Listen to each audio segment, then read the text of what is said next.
Okay, welcome to this edition of the Native News Update. I'm your host for today's program, Paul Demain.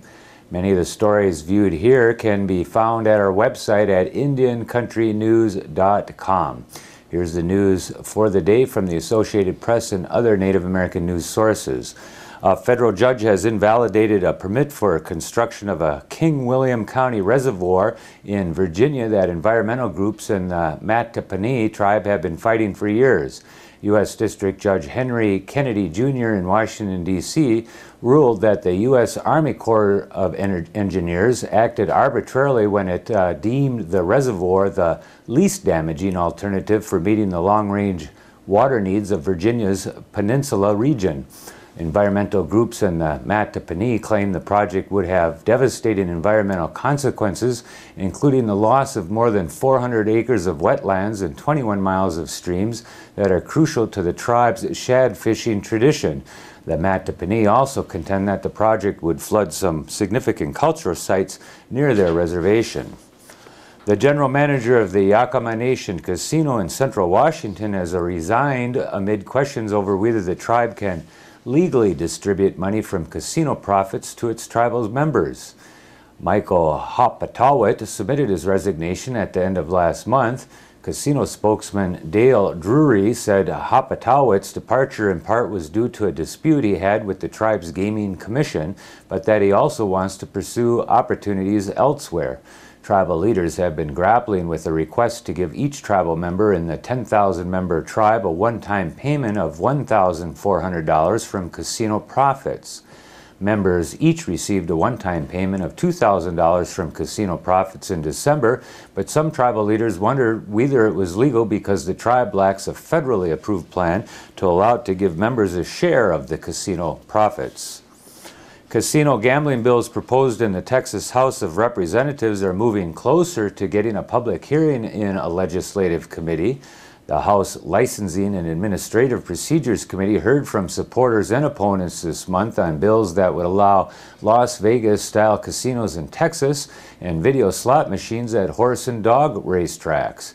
Casino gambling proponents have been pushing hard to move their bills forward this legislative session, suggesting that the state soon will need the tax money casinos could generate. Opponents, including the Texas Baptist Christian Life Commission, argued that casinos are predatory businesses that rely on addiction for profit.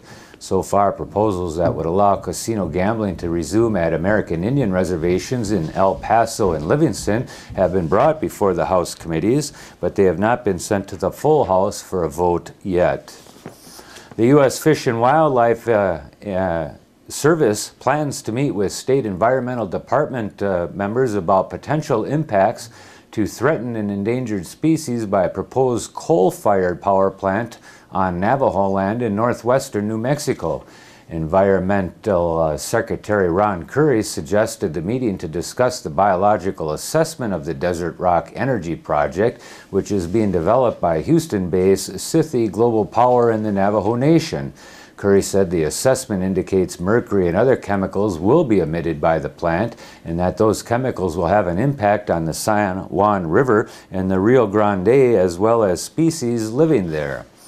The governing councils of the Northern Arapaho and Eastern Shoshone tribes are supporting a Wyoming plan to protect sage grouse habitat and population areas.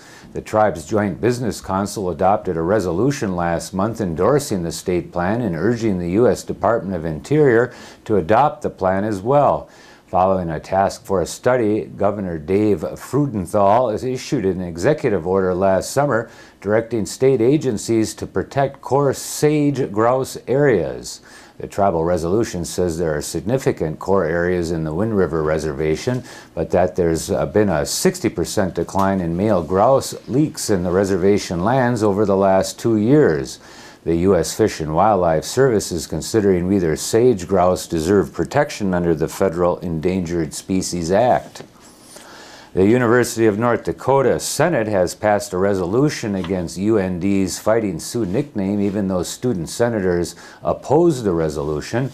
The non-binding resolution was approved 25-17 at the University Senate on April 2nd.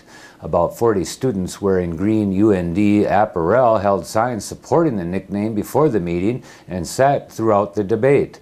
Most of those voting in favor of it were faculty members and staff. Some administrators abstained. Vice Chairman Wendelin Hume, who sponsored the resolution, said it calls on the State Board of Higher Education to end the use of the nickname and to order UND President Robert Kelly to make the change. Hume said the nickname harms the university as an academic institution and should be retired earlier.